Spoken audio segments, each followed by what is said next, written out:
the beautiful girl that I met made in Japan. The beauty of her face was beyond my wildest dreams. Misi. Iya, silakan duduk. Terima kasih.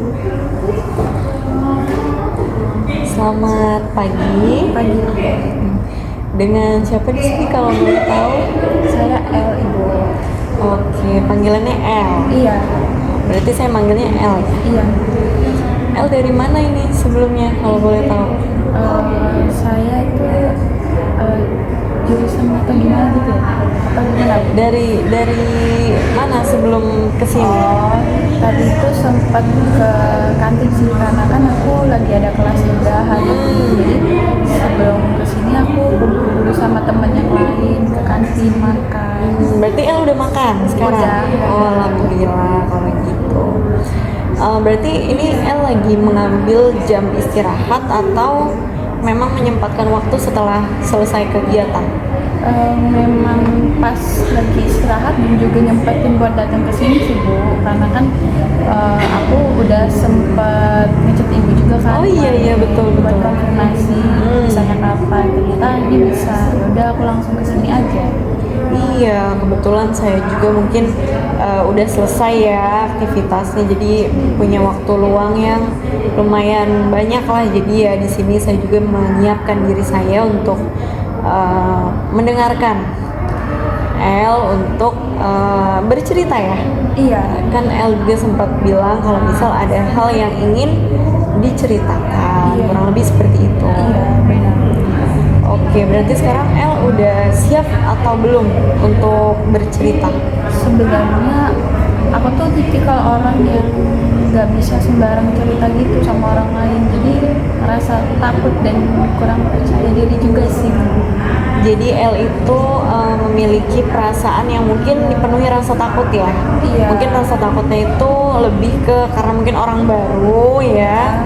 Beda dengan hubungan L dengan teman-teman. Mungkin L pasti merasa takut dihakimi. Iya, L benar. merasa takut, wah gimana ya nanti tanggapannya. Mungkin kira-kira Iya. seperti itu ya. Iya benar. Oke, sekarang mungkin bisa saya kasih tahu ya secara rinci bahwasannya saya di sini memfasilitasi diri saya untuk kamu bebas bercerita apapun, karena di sini kami juga memiliki kode etik, asas kerahasiaan yang dimana hal itu juga sudah menjadi suatu kewajiban untuk kami. Saat kami melanggarnya itu pun akan ada konsekuensinya. Jadi L tidak perlu merasa takut karena ya dengan L bertujuan datang ke sini berarti kan L sudah ingin atau merasakan supaya apa yang L ceritakan ini memiliki ruang, memiliki tempat yang memang orang lain tidak tahu gitu. Makanya kan kita keep private berdua aja gitu. Jadi ya perasaan takut itu wajar karena mungkin secara nggak langsung kita orang baru dan L juga masih perlu untuk yakin dulu terhadap saya supaya mau nih bercerita tanpa mengurangi apa yang mungkin menjadi pikiran L itu sendiri. Berarti aku tuh gak bakalan dijudge gitu ya Bu? Iya, karena di sini L kan sudah masuk ke ruangan ini berarti L memiliki ruang sepenuhnya untuk L bisa bercerita tentang apapun, baik itu permasalahan pribadi. Kan kalau di dalam rumpun kebekaan itu sendiri ada PSBK ya, pribadi, sosial, belajar, karir. Jadi L itu di sini memiliki ruang dan sangat bebas mau berceritanya tuh ke arah mana sih dari keempat aspek ini gitu. Ya. Berarti aman lah kalau aku cerita di sini ya Bu? Insya Allah kami menjamin kerahasiaan itu akan terjaga dan kami pun akan mendukung L sepenuhnya dan akan mengarahkan jika memang ada hal yang membuat L itu jadi ya mungkin yang tadinya irasional gitu ya mungkin menjadi bisa lebih rasional supaya L itu bisa lebih lega lah gitu. Aku mau nanya Bu, Ya. kan ibu bilangnya itu kemarin kalau ibu itu sebagai konselor ya Bu, berarti saya ini sebagai apa? Kalau ya, kalau dalam konseling itu memang ada dua. Pertama konselor, kedua konseli. Jadi kalau konselor itu sendiri sepenuhnya memfasilitasi dirinya untuk mendengarkan, untuk merangkul konseli ini secara penuh, karena itu sudah menjadi tugas dan kewajiban seorang konselor.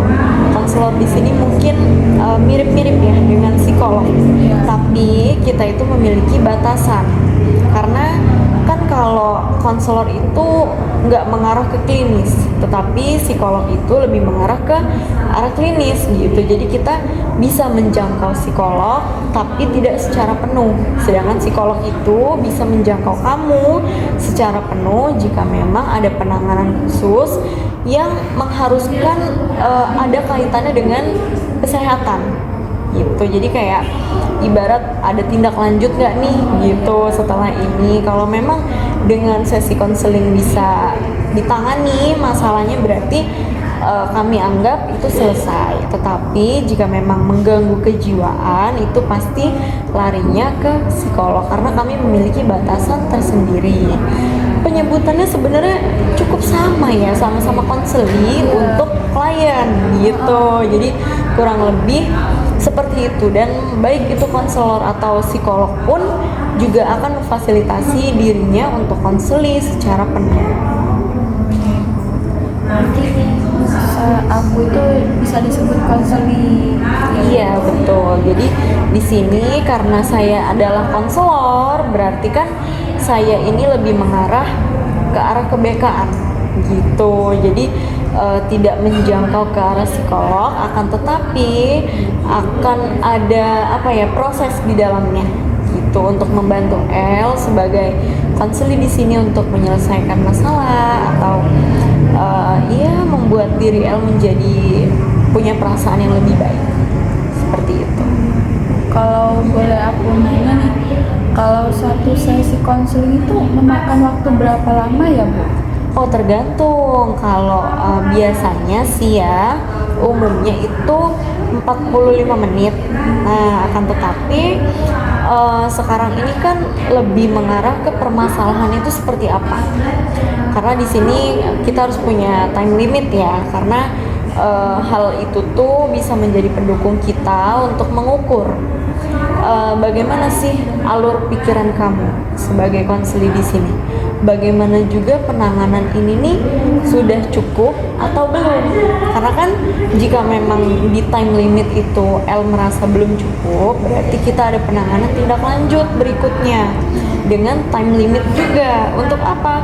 Untuk mengukur kembali apakah yang sudah kita lakukan ini efektif atau belum. Tuh. Kayaknya aku siap sih Bu buat cerita. Oh siap, El sudah merasa siap? Iya siap. Sudah merasa yakin? Iya yakin dan nyaman juga. Alhamdulillah kalau seperti itu, sudah duduk dengan nyaman ya. Sekarang di sini saya mungkin karena kita ini baru pertama kali, saya memberi time limit 30 menit ya. Cuman kurang lebihnya bisa maju atau mundur itu fleksibel, karena kan kita ini nggak terfokus pada waktunya, kan tetapi penyelesaiannya seperti itu. Jadi ya gunanya time limit itu jika memang nanti El memerlukan konseling ulang gitu, konseling kembali, ya kita adakan kembali. Jadi untuk sesi pertama ini saya cukupkan di waktu 30 menit terlebih dahulu. Kalau boleh tahu nih, dari 4 aspek yang saya sebutkan tadi, El itu lebih mengarah kemana ya mau berceritanya?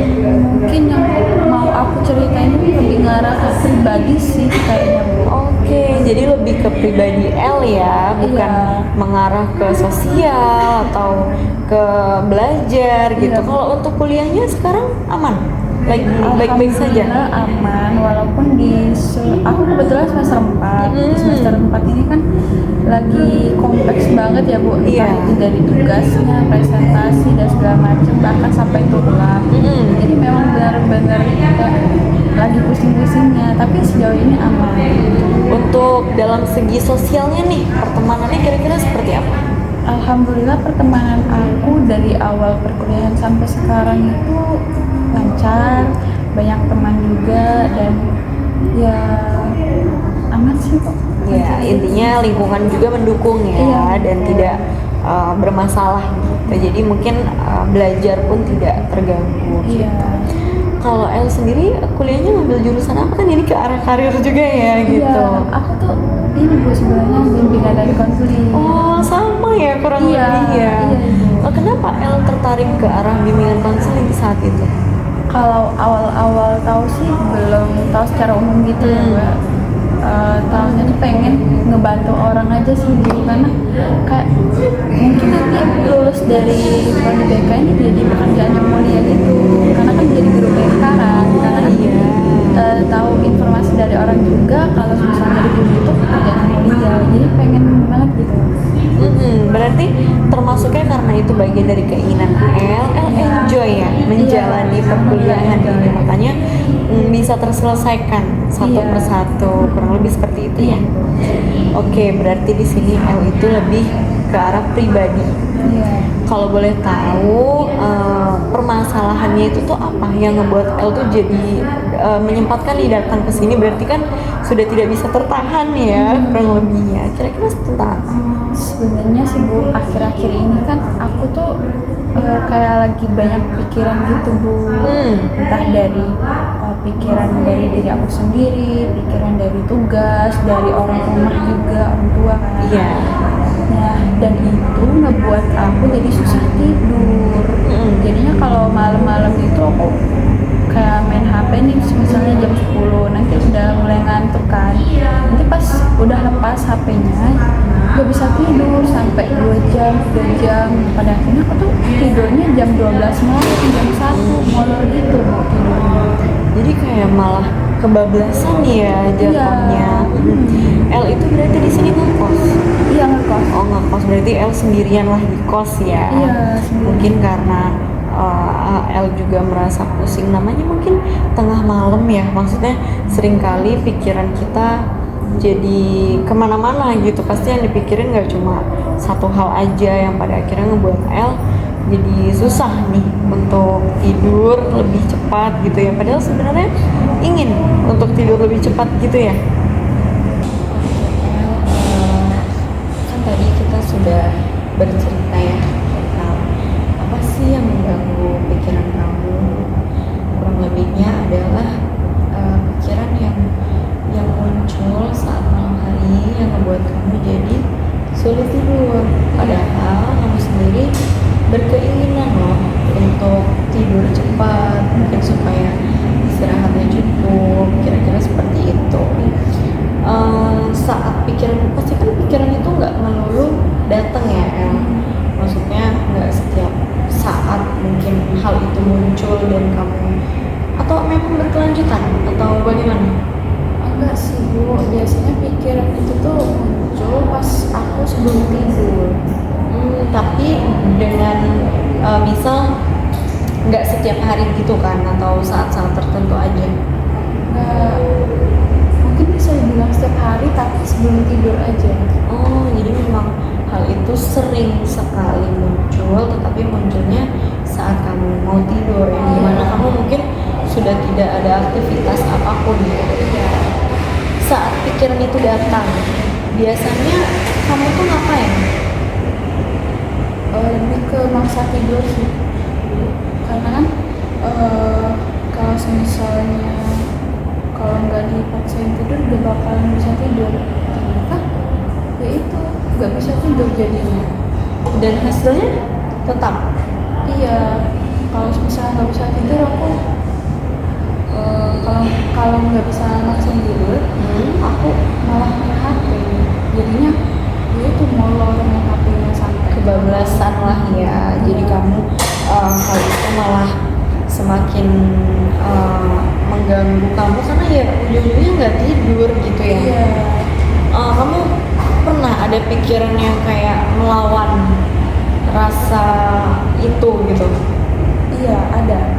Tapi semakin dilawan, semakin pikiran itu terus muncul. Iya terus muncul, jadinya aku kesel sendiri sih Bu, karena kan mau tidur nih posisinya, tapi pikiran itu tuh muncul, jadinya aku nggak bisa tidur, jadi kesel sendiri. Jadi hal itu yang membuat kamu tuh jadi ganggu banget rasanya. Iya. Mungkin kira-kira seperti itu ya.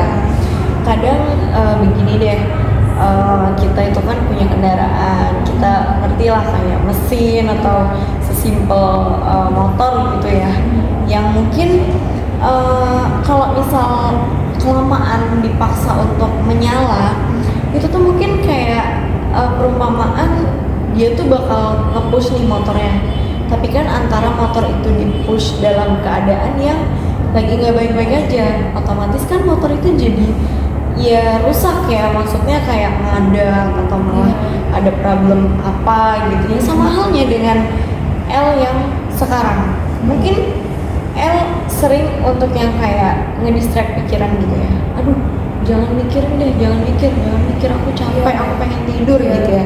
Tapi semakin L itu berusaha untuk neken diri sendiri, pikiran sendiri untuk nge-pause lah, untuk jangan dipikirin dulu, pasti yang ada tuh malah makin banyak banget gitu ya yang muncul. Iya, bukan satu pikiran aja, malah pikiran yang tadinya cuma satu, karena ya udah gak usah dipikirin lagi, jangan dipikirin lagi, malah nambah pikiran.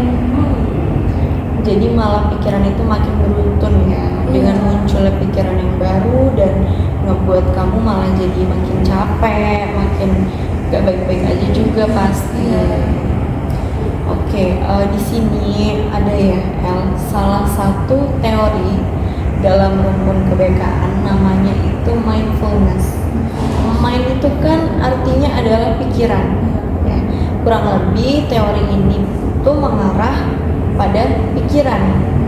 Jadi di dalam teori ini itu bukan tentang memaksa pikirannya hilang, tapi kita di sini sama-sama belajar menyadari pikiran itu, pikiran yang mengganggu itu tanpa tenggelam di dalamnya. Jadi kamu itu kan perumpamaannya adalah sudah jebur ya, sudah masuk ke dalam pikiran itu.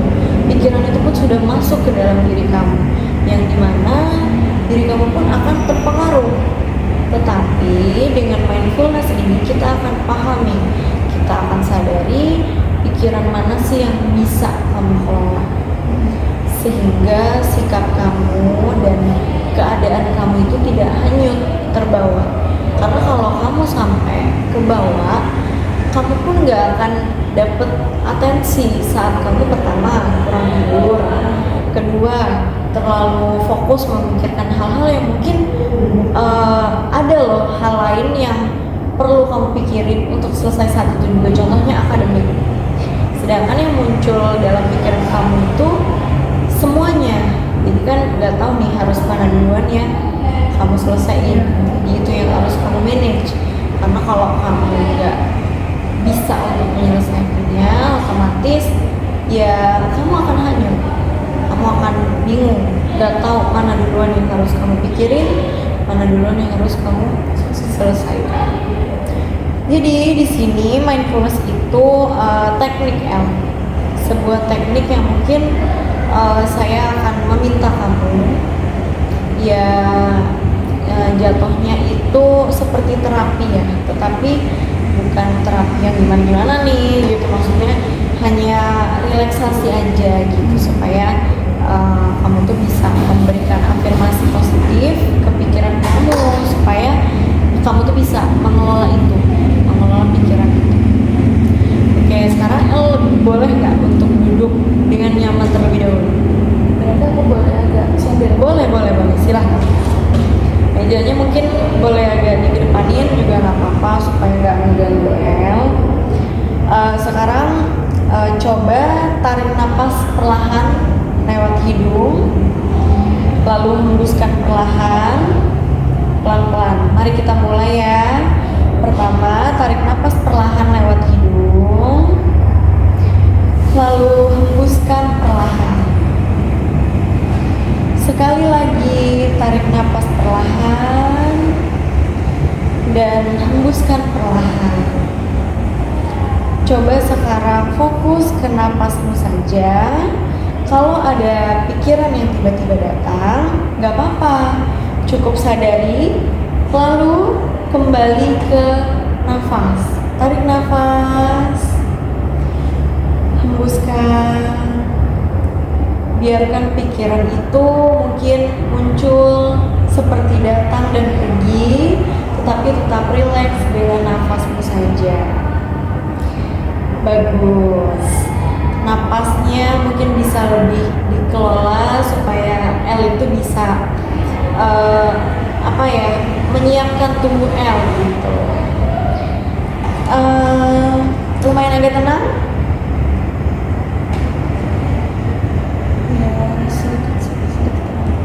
Ya, bagus. Napas itu sering menjadi jalan untuk membawa diri kita kembali. Saat kita memikirkan sesuatu, seringkali kan atensi atau fokus kita itu nggak ada di saat sekarang. Ya, contohnya semisal kamu lagi kuliah, dosen sedang menjelaskan atau teman-teman sedang menjelaskan, sering pikiran itu muncul sehingga kamu tidak memiliki atensi. Kamu bisa mengatur atensi kamu itu dengan cara bernafas. Karena nafas itu cara yang paling simpel, cara yang paling mudah untuk membawa diri kamu kembali ke masa yang sekarang. Kira-kira seperti itu. Sekarang saya ingin kamu fokus ke lingkungan sekitar. Sekarang cukup pikirkan ya. Pikirkan itu bukan hanya dari segi pikiran saja, tapi dari hati atau apa yang sedang kamu rasakan saat ini. Jadi ya kurang lebihnya mungkin jawaban dari kamu pun akan realistis, relate dengan apa yang ada dan apa yang sedang terjadi. Sekarang mungkin saya akan meminta kamu untuk fokus ke sekitar kamu.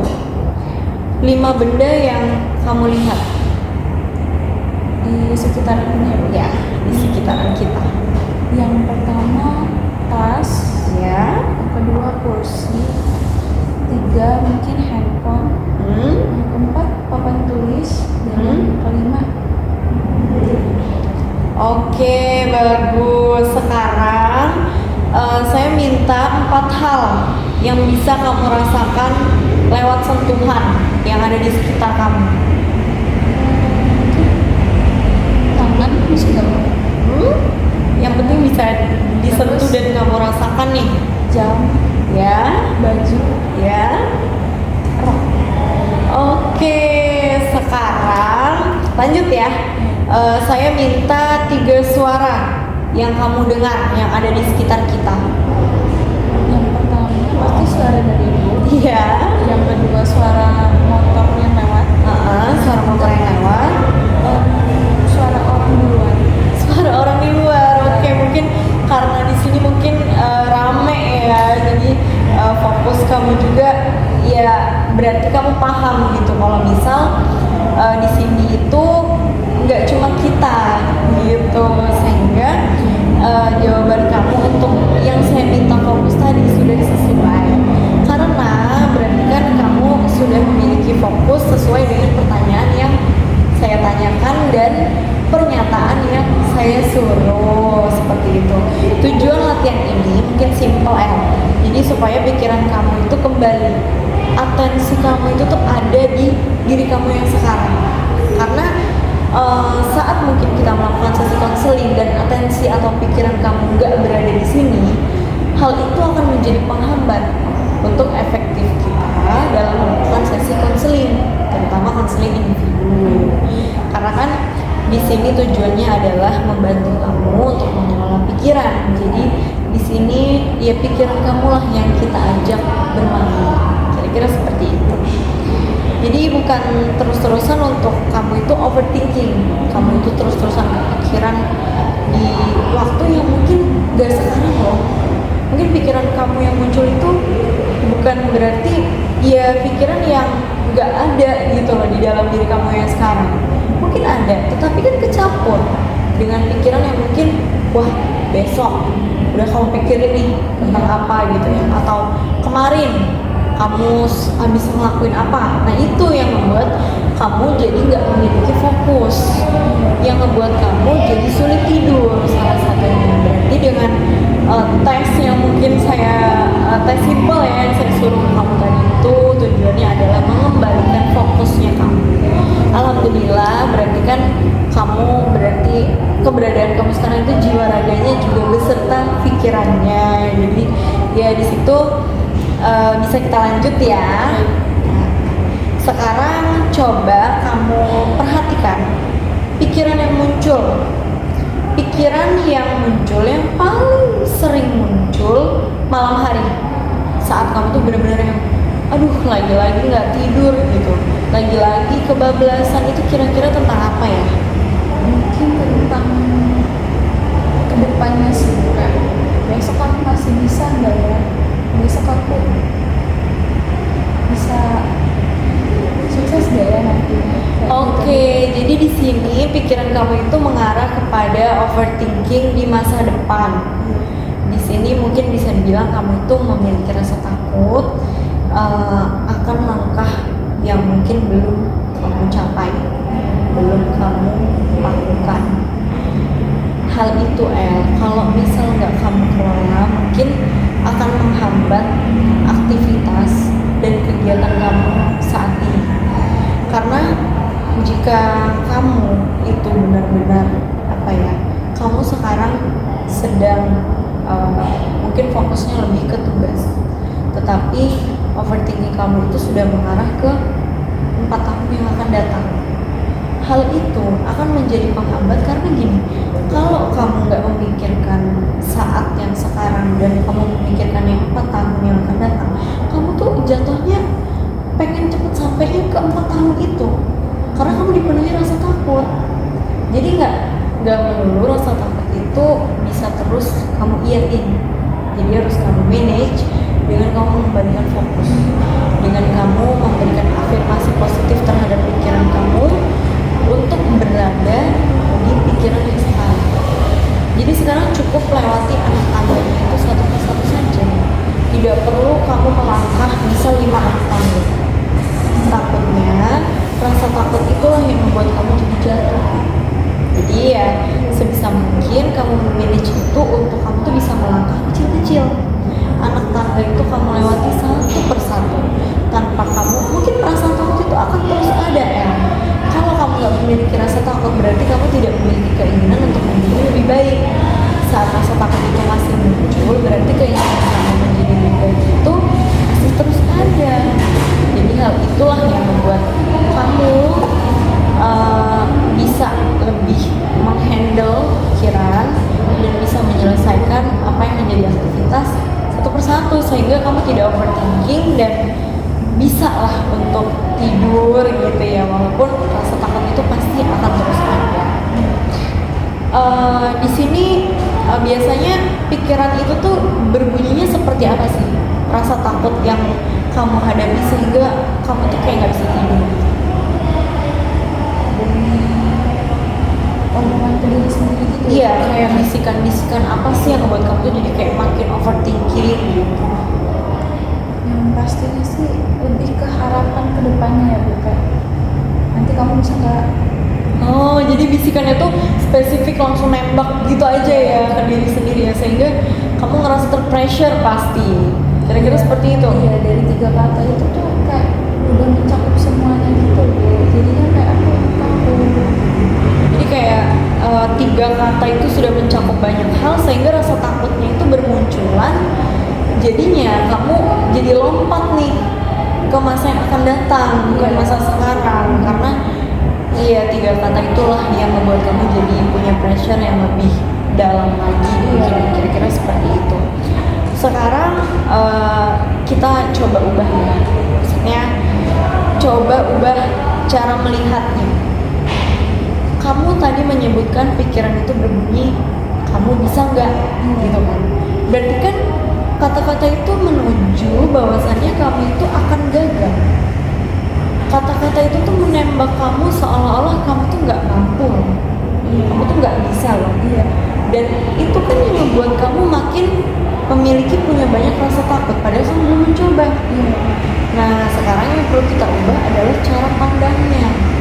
Cara pandang untuk supaya bisikan itu tuh bisa berubah. Karena kan bisikan itu tidak tidak mungkin tiba-tiba muncul kalau bukan karena perasaan kita juga sedang merasakan sesuatu nih gitu. Karena kan dari perasaan mungkin muncul ke pikiran. Jadi bisikan itu mungkin bisa muncul karena ada perasaan yang sedang mengganggu. Ya salah satunya adalah takut gagal. Jadi sekarang kita coba ubah. Mungkin diawali dengan, ya sekarang kita balik, diawali dengan pikiran dulu.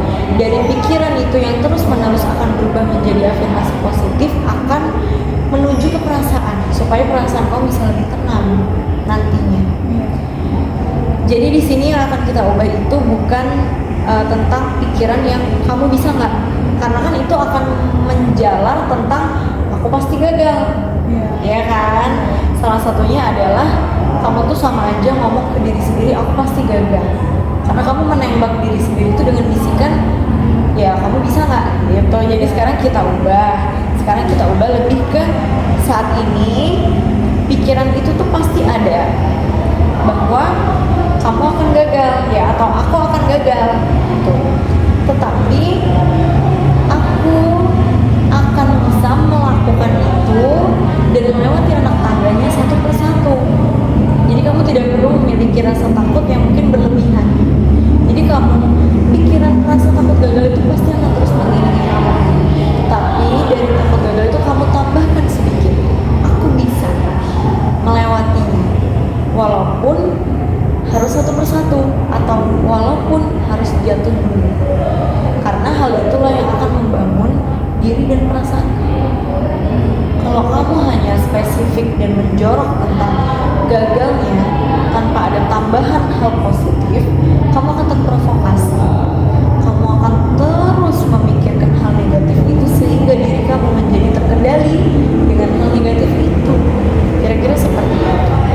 Jadi saat ini mungkin bisa kita ubah ya, atau saya ubah gitu.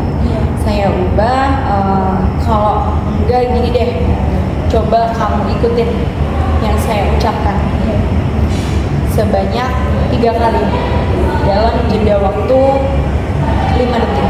Jadi kamu ucapkan pertama, kita jeda 5 detik, kamu ucapkan lagi, kita jeda 5 detik, kamu ucapkan lagi sebanyak 3 kali. Oke, mungkin bisa saya contohkan terlebih dahulu ya. Saya contohkan terlebih dahulu, nanti baru kamu ikuti.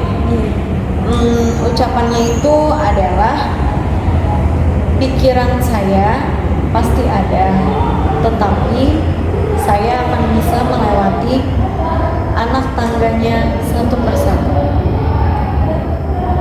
Pikiran itu pasti ada, tetapi saya pasti bisa dan bisa melewati anak tangganya satu persatu. Ya, 1, 2, 3, 4, 5. Pikiran itu pasti ada, tapi saya akan bisa dan saya akan melewati tangganya satu persatu. 1, 2, 3, 4, 5. Pikiran itu pasti ada, saya pasti bisa dan saya akan melewati anak tangganya satu persatu.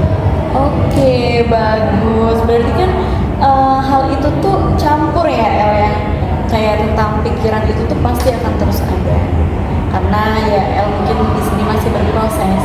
Jadi ya kedepannya itu masih sebuah gambaran yang mungkin belum spesifik. Tetapi dengan tambahan afirmasi positif, sekarang apa yang terasa berbeda dalam diri El? Dalam benak El lah. Lebih ke ini sih Bu, kayak ada masukan baru gitu, nggak hanya mikirin kamu bisa nggak, tapi kayak keubah jadi kamu pasti bisa, kayak gitu simpelnya sih. Jadi sekarang kamu tuh bisa lebih apa ya, punya pikiran tentang hal itu, tetapi kamu lebih paham tentang apa sih yang menjadi pikiran kamu. Kira-kira seperti itu ya.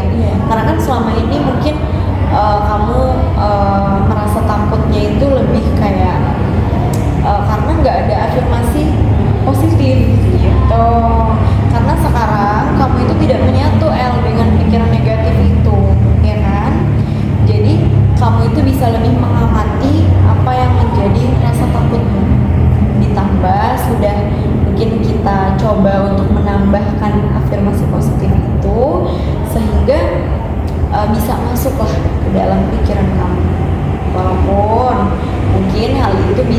bisa saja hilang, bisa saja tidak terus melekat, tapi kamu bisa mengontrol itu supaya ya kamu bisa menangani overthinking itu menjadi suatu hal yang bisa kamu pahami, bukan hanya sekedar kamu takuti gitu. Kira-kira seperti itu. Oke, sekarang saya boleh ya untuk meminta kamu lagi untuk melakukan teknik. Jadi di sini sekarang kamu arahkan perhatian kamu, fokuskan ke tubuh kamu, mulai dari kepala, bahu.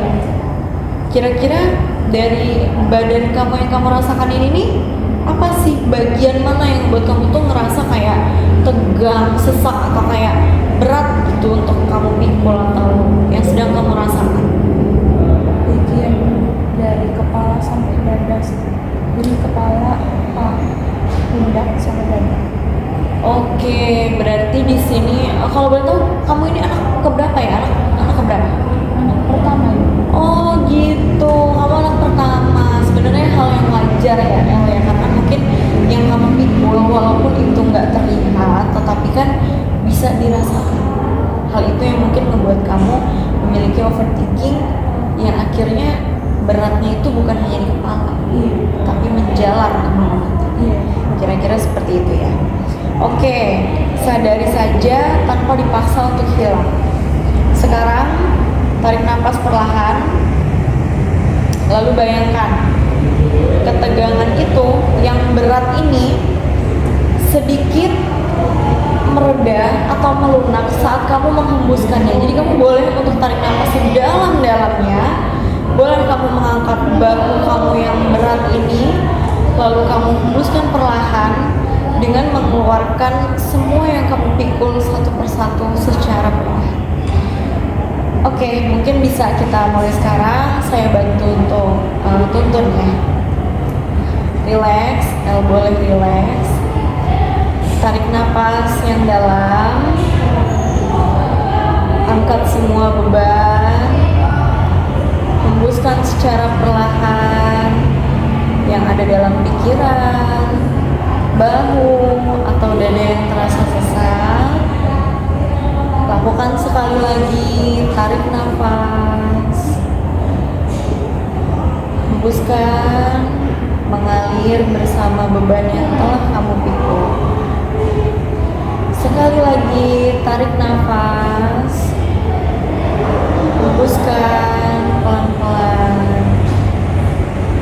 untuk meringankan yang ada di dalam pikiran, dada, dan pundak. Oke. Bagaimana rasanya? Juga sih, karena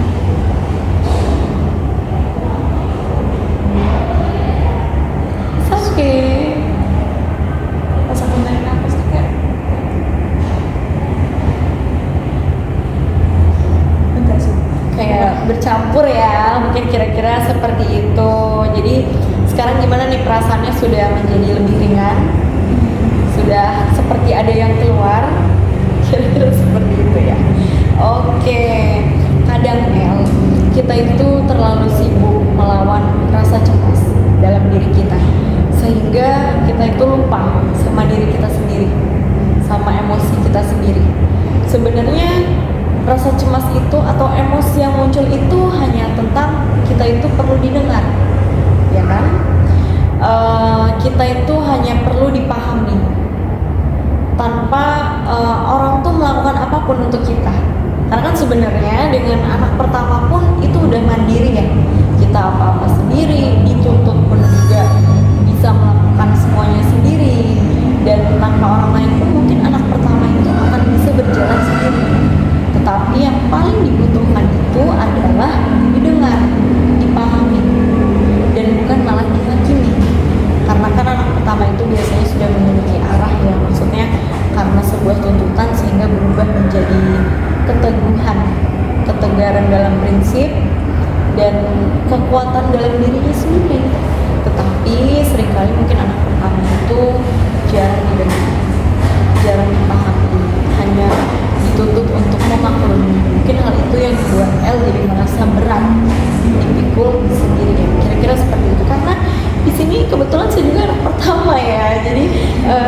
merasakan gitu apa yang mungkin secara garis besar El rasakan gitu. Sekarang saya boleh meminta satu hal lagi. Coba El katakan terhadap diri sendiri, bisa diikuti seperti tadi ya, saya berbicara terlebih dahulu, nanti bisa kamu ikuti sebanyak 3 kali dengan jeda 5 detik. Oke, kamu bisa ikuti. Di sini mungkin terasa berat, tetapi saya tidak apa-apa. Bisa dimulai? Bisa. Oke. Silakan. Di sini mungkin terasa berat, tetapi saya tidak apa-apa. 1, 2, 3, 4, 5. Di sini mungkin berat, tetapi saya tidak apa-apa. 1, 2, 3, 4, 5. Di sini mungkin berat, tetapi saya tidak apa-apa. Sekali lagi tapi lebih pelan. Silakan.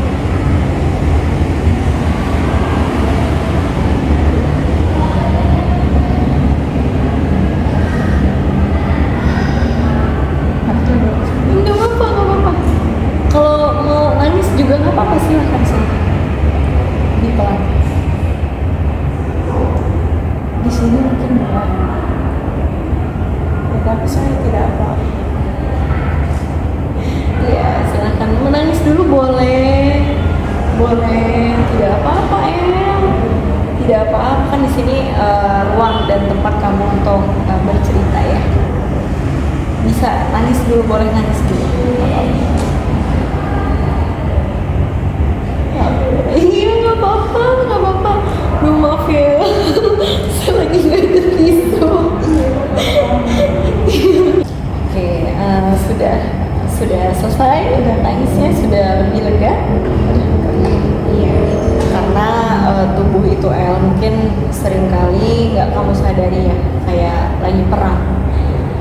Ya mungkin perang dengan batin, pikiran, perasaan, dan itu tuh mungkin lebih capek atau sama capeknya saat kamu melakukan aktivitas fisik yang berat. Kira-kira seperti itu. Selama ini kamu sering keras ya terhadap diri. Maksudnya keras di sini itu adalah menuntut atau mengharuskan diri kamu itu harus bisa tanpa kamu mau terlihat nggak baik-baik aja gitu. Iya. Jadi di sini kamu itu sering merasa keras terhadap diri sendiri karena mungkin sebuah tuntutan, Iya. karena mungkin keadaan dan kewajiban kamu sebagai kakak kakak. Kalau temanmu, teman dekatmu nih, teman kandung ya bahasanya sekarang, mungkin dia akan merasakan atau menceritakan hal yang sama seperti kamu. Kira-kira apa yang bakal kamu omongin ke dia untuk hal ini? Mungkin aku nggak bisa membantu secara langsung ya, Bu. Iya. Cuman kayak sabar ya, kamu tuh kuat kok, kamu bisa menghadapi semuanya. Gak perlu gak perlu ngerasa keras sama diri sendiri. Kalau mau nangis silakan, karena kita kan manusia, wajar kalau mau nangis. Itu sih. Oke, kenapa kata-kata itu tuh kan lembut ya El? Maksudnya positif, baik, sulit. Maksudnya kenapa hal itu tuh sulit untuk kamu berikan terhadap diri kamu sendiri? Mungkin di satu sisi aku tuh terlalu banyak menuntut ya, Bu. Jadi kayak nggak merasa kasihan juga sama diri sendiri gitu. Jadi nggak ada afirmasi untuk diri aku sendiri tuh nggak ada. Jadi mungkin saking banyaknya yang terpikirkan sehingga kamu lupa ya sama diri sendiri, kesanggupan diri sendiri yang ngebuat kamu tuh jadi susah untuk memberikan hal positif itu karena kamu ingin diri kamu tuh terlihat terus baik-baik saja. Kira-kira seperti itu ya? Iya.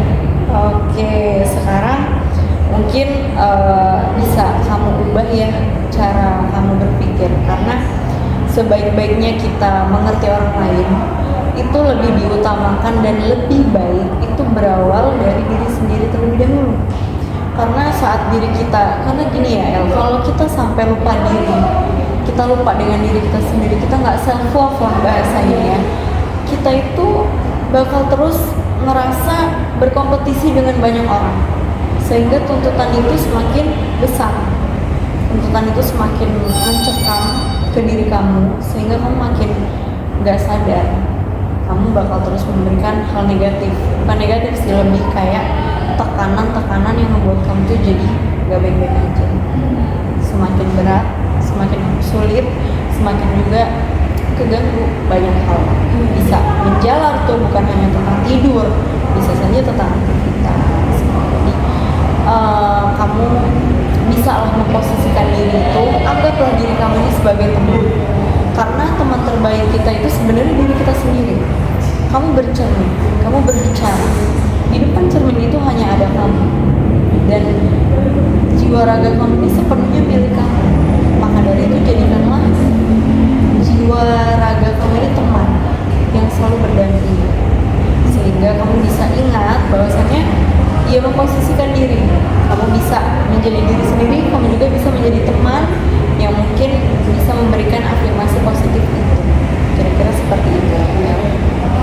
Jadi di sini nanti malam saat kamu mau tidur, jika pikiran itu muncul kembali, kamu bisa melakukan teknik yang namanya stop. Stop di sini bukan tentang stop berhenti. Jadi stop dalam kebaikan ini untuk STOP itu memiliki maknanya masing-masing. Jadi stop, kan kalau bahasa stop di kita itu mungkin pemaknaannya adalah langsung berhenti ya.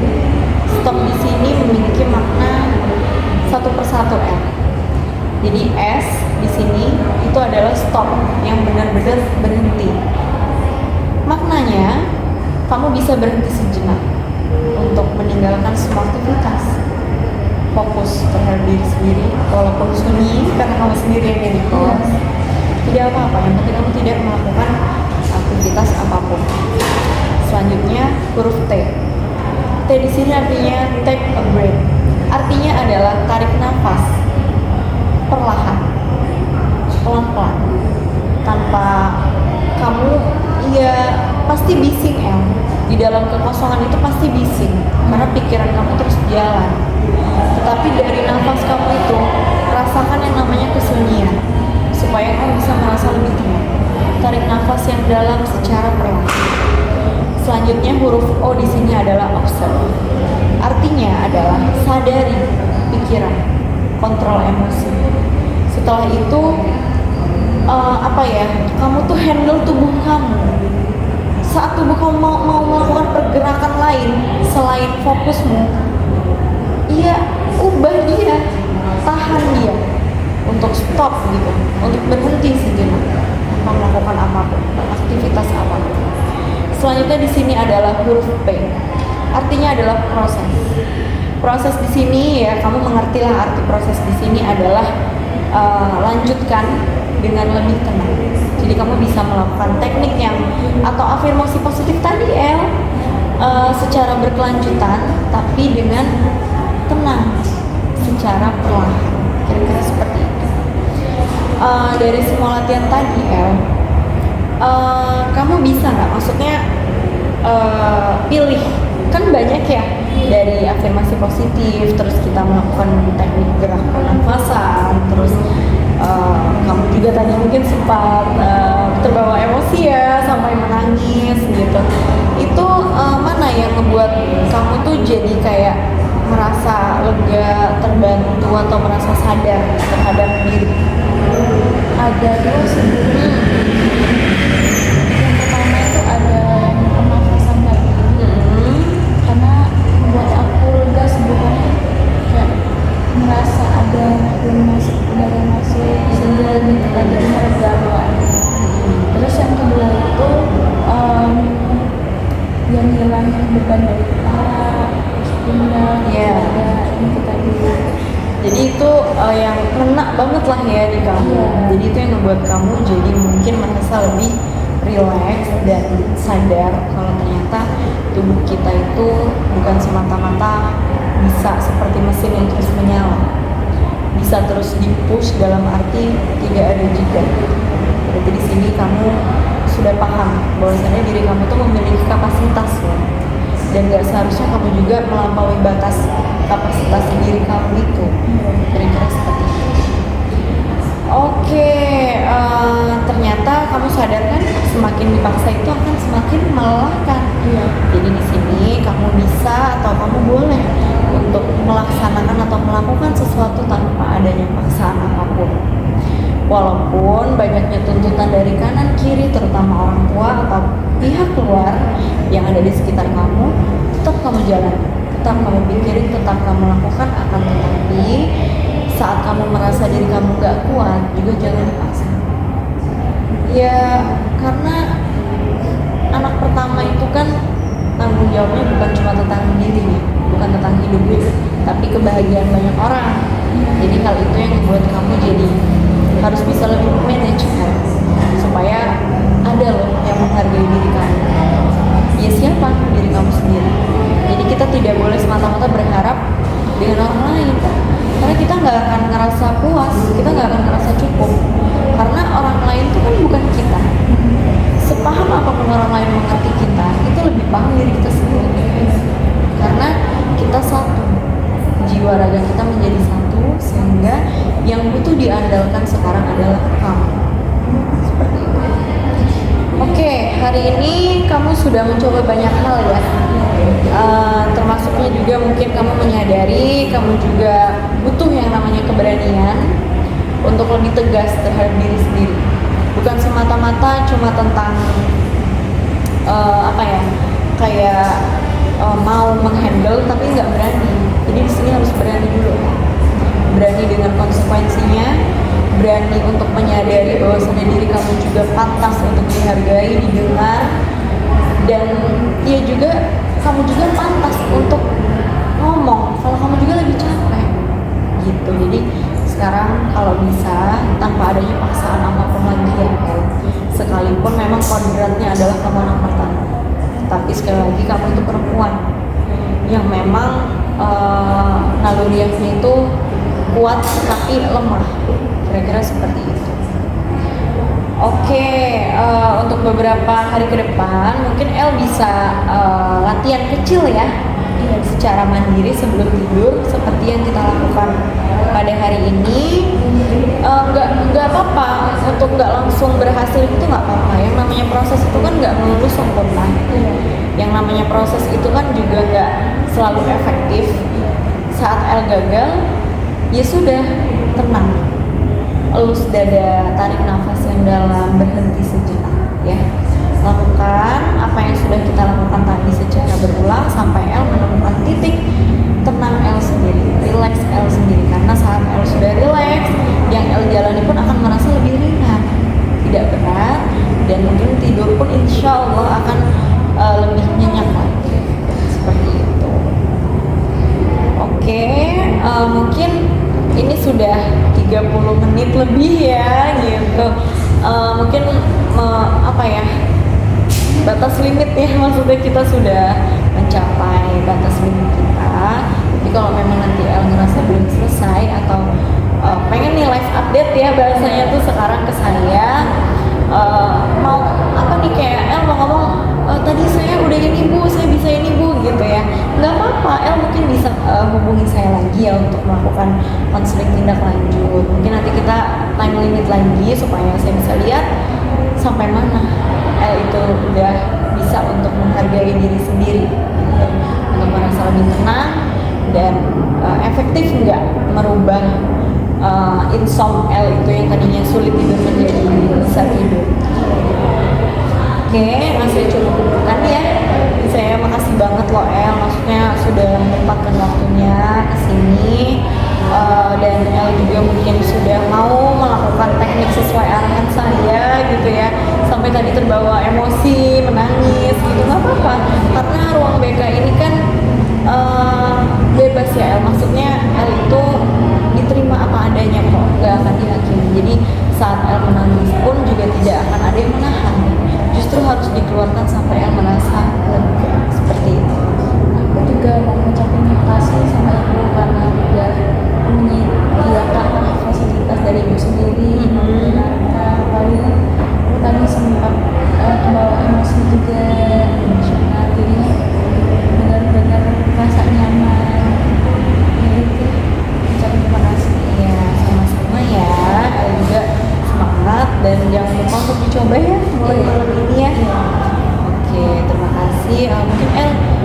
kegiatan apa lagi habis ini ya? Habis ini aku mau lanjut ke kelas. Oke, mau langsung ke kelas ya? Ya udah nggak apa-apa. Boleh untuk kalau misalnya mau langsung ke kelas nggak apa? Bisa Like cherry blossoms blooming in the mountain in